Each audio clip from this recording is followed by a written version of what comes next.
任何人嘅底氣都來源於你自己嗰個經濟實力。呢句話呢，以前呢我就唔係好信嘅，但係呢下呢，我就真係越來越相信啦。嗱，利益到位，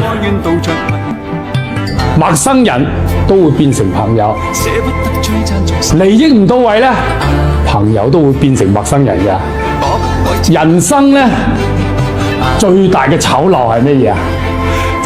就係當需要你嗰個時候，佢會百般咁討好你；但係當佢唔需要你嘅時候呢，佢就會反轉豬肚就係屎。